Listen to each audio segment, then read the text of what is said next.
Good morning, and I do hope that this finds you well. It's been quite some time since I last recorded one of my messages. By now we have the end of July, and I am looking forward to my annual leave, which will begin tomorrow. The end of July means that 2020 is more than halfway behind us. And I guess that many of us will be thinking, thank goodness for that.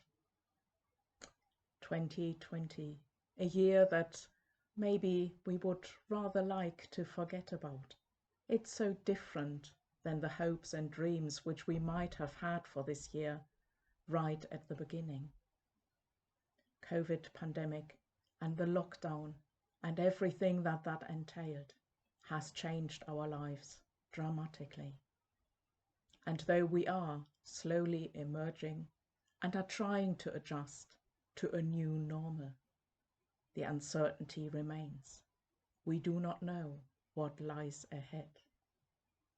Many will still have hopes for a holiday this summer, but yet we don't know whether people will be able to travel and what awaits them upon their return. For many, this summer also marks the end of a career they might have had after the loss of jobs. As I say, it is an uncertain time that lies ahead. When we look back at the first half of this year, I think we can certainly say that we have seen some of the best in people. It's been amazing to see with what love and respect people have reached out to each other, complete strangers willing to give up time, to volunteer, to help. As we get to the end of July, I can observe, not just in myself but all around me, that we are tired, if not exhausted. And some of the good things seem to be slipping. In our urge to establish a new normal and just to leave the lockdown behind, people are less cautious, no longer as considerate towards others. I hope and pray that this summer we will get a break, whatever it looks like. Probably not what we had hoped, but nevertheless, a time to step back, to think and to reflect.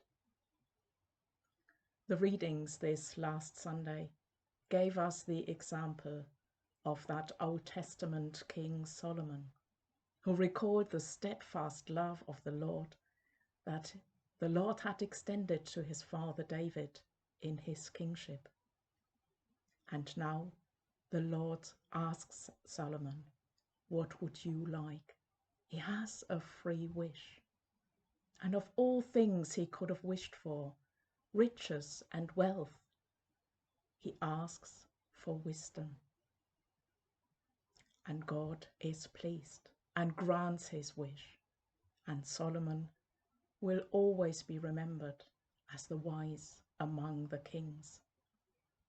So as we enter this summer and look ahead to the uncertain times, let us pray that we too may be filled with God's wisdom, that we may be ready to accept the things we cannot change, that we have the courage to change the things we can, and indeed have God's wisdom to know the difference.